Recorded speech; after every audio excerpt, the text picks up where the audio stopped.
Halo semua, perkenalkan kami adalah mahasiswa AJ Sarjana Keperawatan Universitas Sari Mulia Banjarmasin.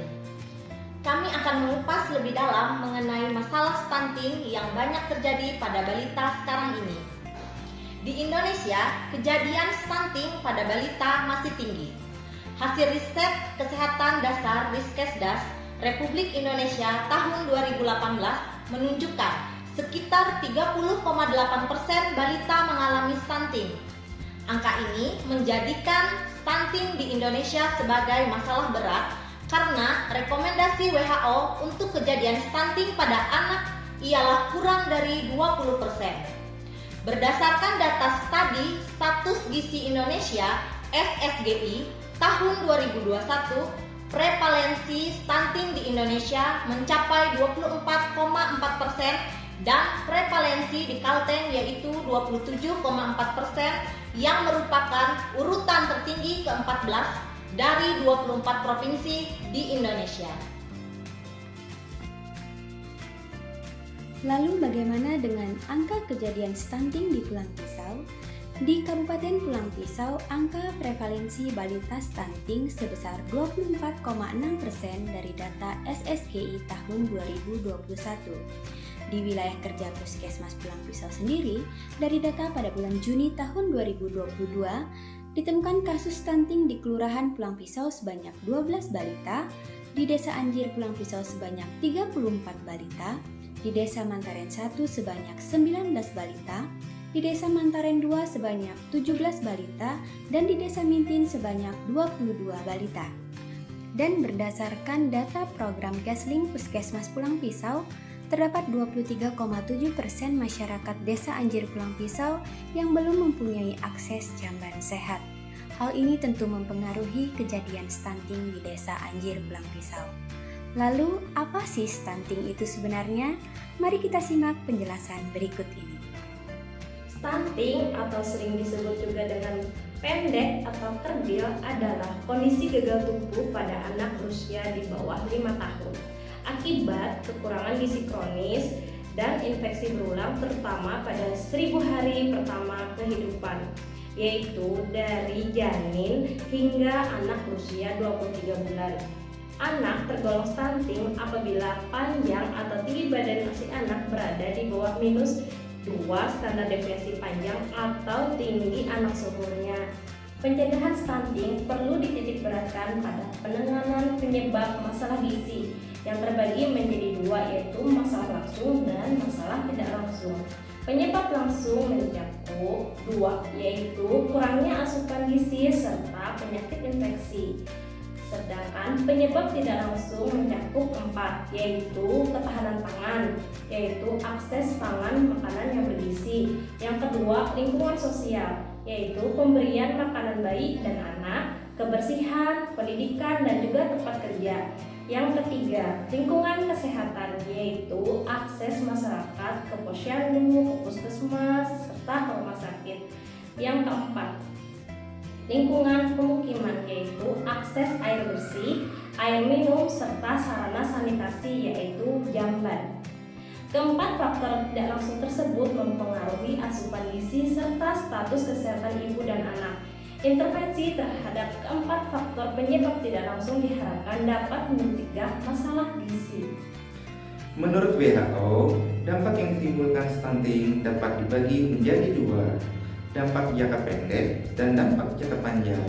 Yang pertama, dampak jangka pendek, peningkatan kejadian kesakitan dan kematian, perkembangan kognitif, motorik, dan verbal pada anak tidak optimal, peningkatan biaya kesehatan. Dan yang kedua, dampak jangka panjang, postur tubuh tidak optimal saat dewasa, lebih pendek dibandingkan pada umumnya, meningkatnya risiko obesitas dan penyakit lainnya, menurunnya kesehatan reproduksi, kapasitas belajar dan performa yang kurang optimal saat masa sekolah, produktivitas dan kapasitas kerja yang tidak optimal. Upaya yang dilakukan untuk menurunkan prevalensi stunting diantaranya sebagai berikut. pada ibu hamil dan ibu bersalin, intervensi pada 1000 hari pertama kehidupan, mengupayakan jaminan mutu ANC terpadu, meningkatkan persalinan di fasilitas kesehatan, menyelenggarakan program pemberian makanan tinggi kalori, protein, dan mikronutrien, deteksi dini penyakit menular dan penyakit tidak menular, pemberantasan kecacingan, meningkatkan transformasi kartu menuju sehat ke dalam buku KIA, menyelenggarakan konseling, inisiasi menyusu dini, dan ASI eksklusif, penyuluhan dan pelayanan KB pada balita, pemantauan pertumbuhan balita, menyelenggarakan kegiatan pemberian makanan tambahan untuk balita, menyelenggarakan stimulasi dini perkembangan anak, memberikan pelayanan kesehatan yang optimal pada anak usia sekolah, melakukan revitalisasi usaha kesehatan sekolah, menguatkan kelembagaan tim pembina UKS, menyelenggarakan program isi anak sekolah, memberlakukan sekolah sebagai kawasan bebas rokok dan narkoba. Pada remaja, meningkatkan penyuluhan untuk perilaku hidup bersih dan sehat, pola gizi seimbang, tidak merokok dan tidak mengkonsumsi narkoba, pendidikan kesehatan reproduksi. Dan pada dewasa muda, penyuluhan dan pelayanan keluarga berencana, deteksi dini penyakit menular dan penyakit tidak menular, meningkatkan penyuluhan untuk PHBS, pola gizi seimbang, tidak merokok, dan tidak mengkonsumsi narkoba.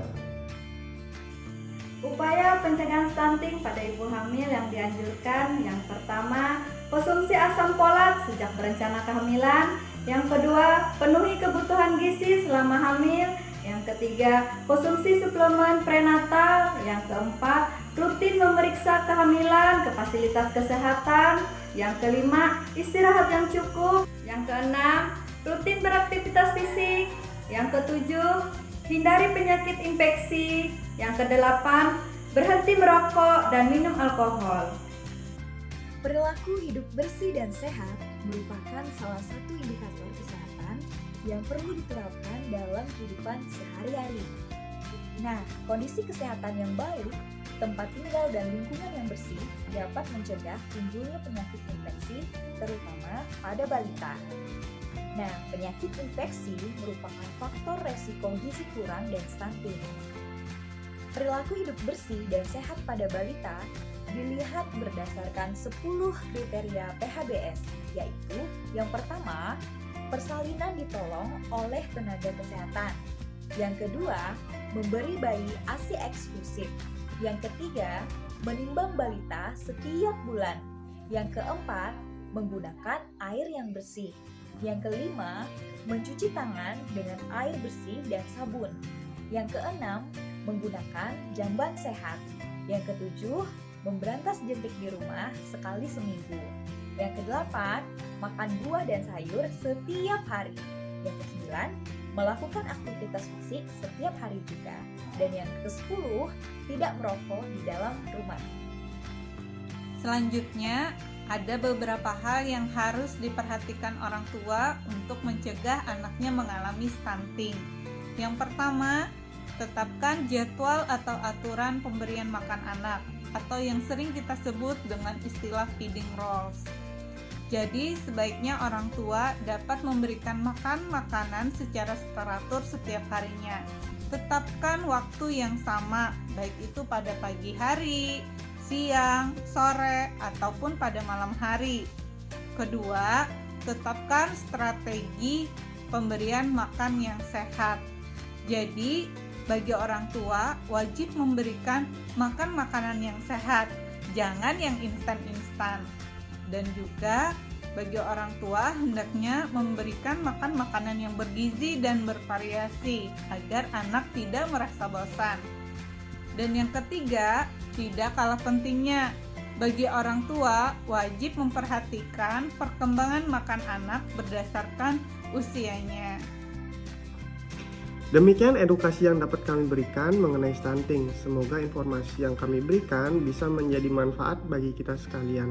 Mari bersama-sama kita cegah generasi penerus bangsa dengan cegah stunting.